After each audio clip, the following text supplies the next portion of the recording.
Welcome back. I'm Fiona Mbowa here at Church of Uganda Family TV with Ring Diaries, where we bring you real people to discuss real issues in marriage. I keep telling us you should not do your marriage alone. Marriage alone is hard. You need to do marriage with people, like-minded people. But also, it doesn't help you to start from zero when you have experience. So bring you real people to share their real experiences so that we can make marriage better and do it the way God destined it to be from the very beginning. And with me today is Lilian Tibabasiima, who's been married 15 years coming this December. And we are sharing about what marriage is in this social media era. And before we went for the break, we were talking about all the nice things, but also the fact that not all that you see on social media is real. So you need to choose which is which. Have you ever had to set boundaries on social media for you and your, like, in your marriage? Yes, like I earlier said, my husband is not a social media person. He doesn't like being in the open. So those are the boundaries he set, that don't post me. Okay, maybe anniversary. Anniversary, it's okay to post. Yeah, you can post cool, but like these things you've gone out now posting. Now this now posting. Like you can live your private life without having the world interfere. or throwing yourself at their face. So it's something I'm learning to live a private life. Last week I went for a workshop for a whole week. I didn't post. So no, that's a bonus. I'm growing. How did you survive? How did you survive a full week without posting? Now we're at this 5-star of ginger. There's all this food you want to post and say, but you're like, Lilian, you can eat your food without peace, without letting others know. Others are even fasting anyway. They don't want to know. Yeah, same as especially our daughter. Like I said, she's a star. She's excelling here and there, and you want to let the world know, but then you don't have to. So I've learned to keep some of these things away from the media. And for me, what gave me the rude awakening was Jesus himself when he was a baby, and God told the parents, take him away. And so you realize maybe for a time we need to take the children. You don't have to have your child there from the pregnancy. There's somewhere pregnancy diaries you're watching. They go to the labor ward, they are there. As soon as the child is out, the picture is there. Oh my God. So the child has a right to be protected. And I thank God we have a daughter who keeps on saying, Mommy, you don't have to post everything. So for me, going to the scriptures and looking at when God said, take Jesus away, hide him. For the first 12 years, he was hidden away. But also realize he came in public after 33 years. For us, we're taking our children at 2 and even Moses knows. was also hidden away. Yes. So for me, going to look at the Bible gives me this rude awakening of Lilian. There are times when you need to hide the child away. So even if it's come late, at least now I'm making a conscious effort. Yeah, once in a while, yes, but like not every day. But there are some people, every single day they must post. They are posting the child is here, now they're in this school, now they are doing this, now. Even that is not safe, security wise. Yes, yeah, it's so realize safe. It's not safe. So now I as Lilian, try not to post the marriage, try not to post the child. Now I do more of narratives. Yeah, and now I find other things like those 50 days of internship. I'd post about our prison diaries, court diaries, something that is not intimate and private, because they are watching the media in-laws. And talking about social media in-laws, there's a lady I hosted recently, and she told me she was on a show and she was talking about the husband, and someone went out to make sure they poke on this marriage to see. And honestly, I didn't think it would get that bad. It gets that bad. But someone out of the blue and started throwing herself at the husband to see the things you said, are they real? So if we can protect our marriages, I think, from that, then why not? There are so many other things. You can get a theme like nature. I'll talk about nature. I'll talk about writing. I'll talk about this. But protection. We need to protect our marriages. So now for you, you're lucky that you set a boundary. What other boundaries can we set in our social media, in our marriages, especially around social media? Like, one, we don't have to post everything. And two, if we must, not that we are creating a rosy picture of a marriage that is without flaws, but try as much. Love protects. There are people who are going to go and abuse their spouses on social media and call them names, and use derogatory things, Love protects. If you must project the good. I learned that from my husband. If you must talk about someone, talk of their positive things, not dwelling so much on the negative. Yeah. So it's not that we are giving a rosy picture, but that is what it is. Marriage is good. You look at the good things. If it was that I would not have been making 15 years. Yes, I could say my parents, they have a home just opposite our home. But this has to work. This is God's plan. This is God's plan for us. It's God who created marriage, and He saw it was beautiful. He says it is good. It's not good for man to be alone. Yes. Let him have a suitable helper. So then, before getting there, you have to first know that the person you're getting is suitable. Because for us, we got there. I said my parents have been married close to for 45 years now. Then why would I go 10 years and then? So I said, if I'm going to get married, I have to make sure it's going to be with someone I'm going to be compatible with, and ensure that we keep on being compatible, because things change. Like when we got married, we were 25, 26, I'd just started my master's, things have embarked on his PhD. Now he has one, I don't have one. He has his circle of friends who are PhD holders, I have my circle of friends. So you can become incompatible along the way. When he's talking academia, PhD, me, I'm talking family, children. So you have to keep on making a conscious effort to keep compatible, to keep growing together, to keep having things in common, because along there you can stop having common interests. One can go a completely different direction, get new friends, so you have to keep the friendship going. And one way is to know, what does my partner want? Mine doesn't like social media, so I try for his own sake not to be so much there. But I'm also seeing the flaws. Like someone's life is what they have eaten, the journey, that child from the time they've been conceived to when everything is out there. The child's flaws, the spouse's flaws, So we need to protect as much as possible. So what more boundaries can we set? I'm insisting on boundaries because I know most of us struggle. For example, there's a time I decided every time my husband would come home, I would put the phone away, switch it off, and just because there are people who struggle with, I will be on my phone and someone will think maybe you're disrespecting them. So what other boundaries can we set as marriages from this whole social media frenzy that is going on? One I should say is know that your best friend or your husband or your spouse is your best friend. We are connecting with people who are miles away and forgetting to connect with this one. Because now I'm with you, Fiona, and then I'm on my phone and we have come out for a cup of tea. Why didn't you just start your home and have your tea with your phone? So learning to put the phone away. But these boundaries are helping us. There's a story I read, I think last week, of a Pakistani model who had 70,000 followers. She would post on WhatsApp, post on Instagram, Twitter, everywhere. She had many followers on social media. And then she died. And they realized 9 months later. They found the body decomposing when it had decomposed on her bed. 9 months later, and then they are doing a DNA to situate her death. Maybe she might have died around October last year. But you have 70,000 followers. And no one has even noticed that you're dead, that you've stopped posting, But that's the time I went off my status. Like I went off WhatsApp, I stopped posting. And about 1 or 2 people noticed I had stopped posting. So at times one said, I was about to call you, and another, a cousin of mine, who said, are you okay? I haven't seen you post in a while. Like 1 or 2, but every day the followers viewers will show you, they will comment, you think they are watching, you think they are following, but they are not. They're like, they don't care. The one who cares is who I am with, my husband.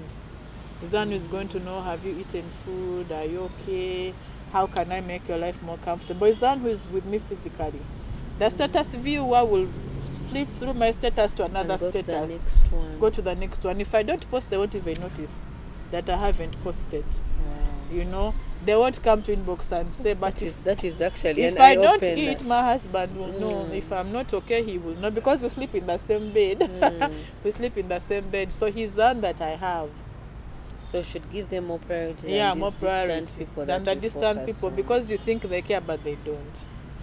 That lady died, and 9 months later is when, and you know how they got to know she was died? She had died. The landlord said, you've not been paying rent. On social media? No, the landlord.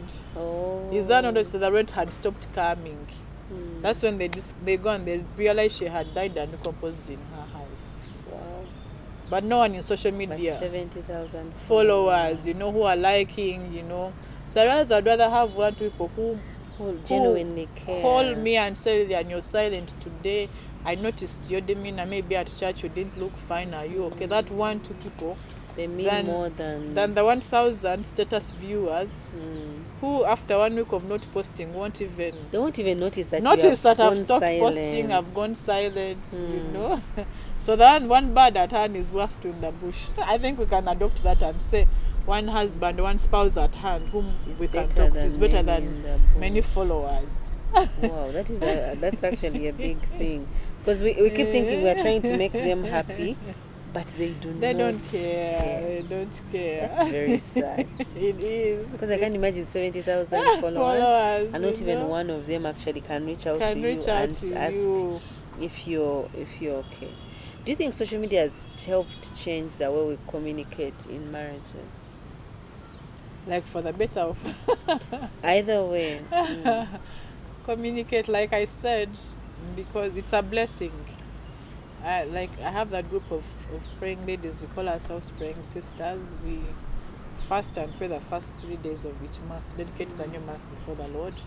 If we had a physical meeting, it would not be possible. Be difficult. Yeah, but we meet online. So I've noticed that social media has helped us to communicate more. That you can do a WhatsApp call and people can join who would not have come physically. Or your spouse, you can do a video. If your distances apart, you can do a video. You can do an audio that they'll listen to later. You can just WhatsApp and say, I'm here, or I'm doing this, when they're in a meeting and they can't pick your call. So it enhances and it makes communication more effective. Yeah, compared to the traditional means that we had. Of getting the phone and call. Yeah, calling, they're in a meeting, and then they will get scared. When you see a call from your spouse, you think, is everything okay? But they just call and check on you. Whereas you can just send a message and you say when they are ready, they will read the message. If it's not so urgent, I don't have to call. So it's helped to enhance communication. How do you think social media is affecting our mental health in marriage? Oh, it's good you brought that.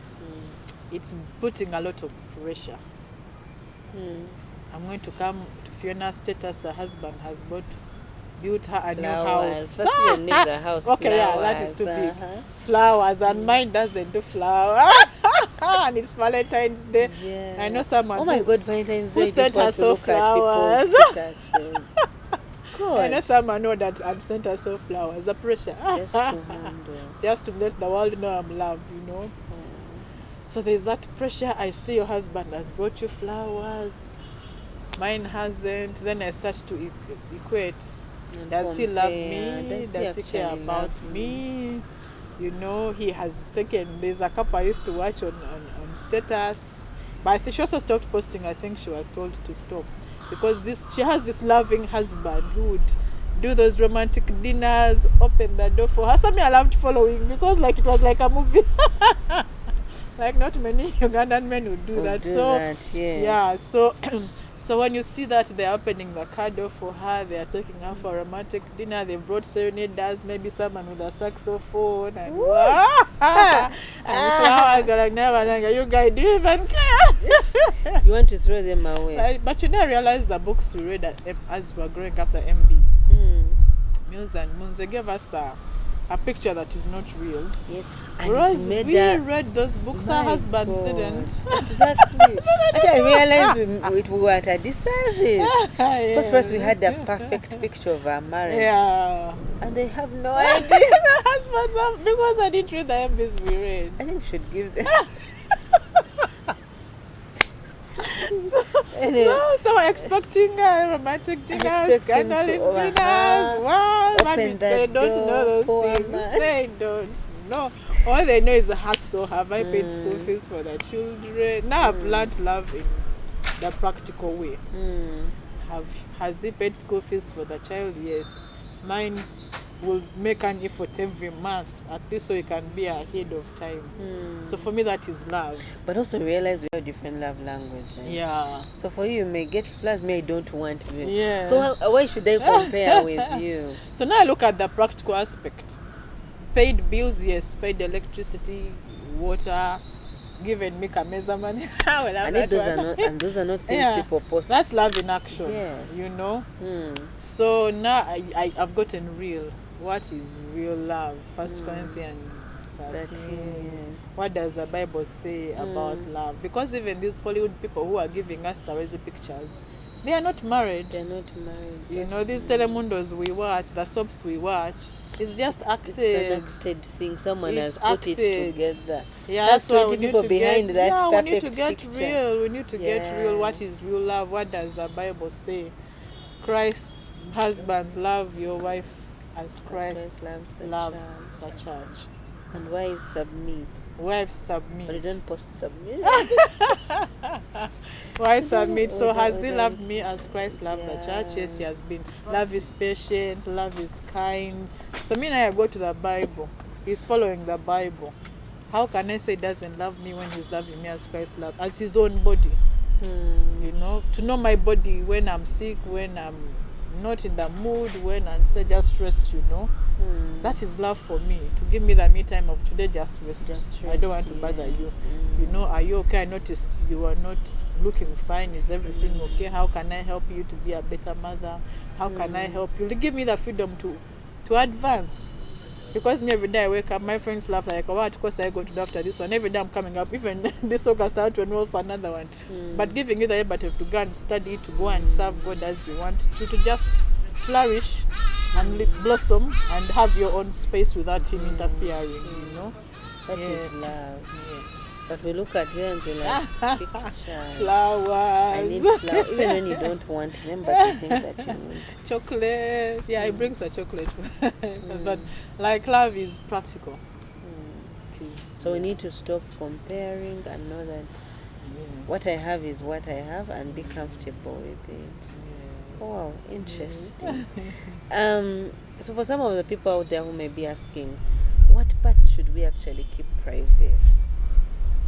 I want to celebrate. I want to, but I from what you're saying is we need to keep some things private. What parts should we be able to keep private? What's coming to my mind is when we have the wedding, we invite people. So the 15 years down the road, I'll celebrate the anniversary because they are with us. It was in the beginning. There were people to start but we have our private lives where it's just us behind closed doors. I think that we should keep there. I think if we can get that family of what have we kept private and public. The wedding was public. Yeah. So it should be okay for me to. Yes, because mention the marriage is post private. my picture in the labor. Yeah. When you're making the baby, they were not there. Why invite them to the labor ward? You know, so what you have done in private as a couple, keep private. What you have let the world know, like we invited you to the wedding, now it's 15 years, celebrate with us. But we don't invite you to our bedroom. So you shouldn't be private what happens behind closed doors. That so shouldn't discuss your sex life. You shouldn't, because it's private. It is yours. It is yours, the two of you. You have no business discussing with a third party. So especially people you don't know. Like social media goes so far, like you actually don't know these people. So I think we need to be careful. But especially, I wanted you to just hint a bit again on mental health. Like we've really set up the bar so high. Like we have put, if my husband is not like, do you know, people have left their husbands because, and wives, because of the picture someone is putting out there. Yeah, and like I said, not everything you're seeing is real. It's real. Even the face, you don't know how many layers of makeup. Yeah, and that naturally just put that. But someone can have layers. And I've read stories of a man divorcing a woman after honeymoon and saying she lied to me. The face I saw before the wedding is not what I found on honeymoon, when the layers of makeup have been stripped off, you know. But you know, there are women whose husbands, I've never seen them without makeup. Yeah. Which is weird. Now you can buy boobs, you can buy hips, so you're seeing this well-rounded, you know. Until you go. And then there was that story I had, I think, in senior 3-hour book of the perfect gentleman. This girl said she wanted the perfect gentleman. She refused all the men on the village. And this guy came tall, you know, handsome. He says, this is the one now. And then they get married. And on their way back, he has to return the arm he borrowed. And another limb.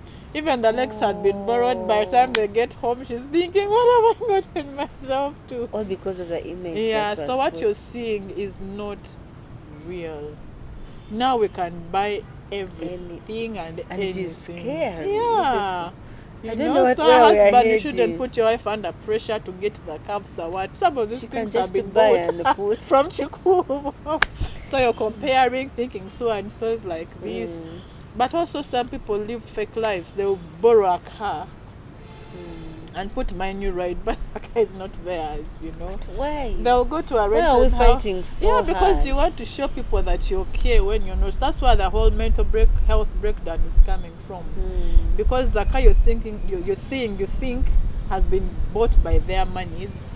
The house you're seeing, you think has been bought by their own monies. Some are loans. But why are we putting so much pressure on putting an image instead of protecting what we have?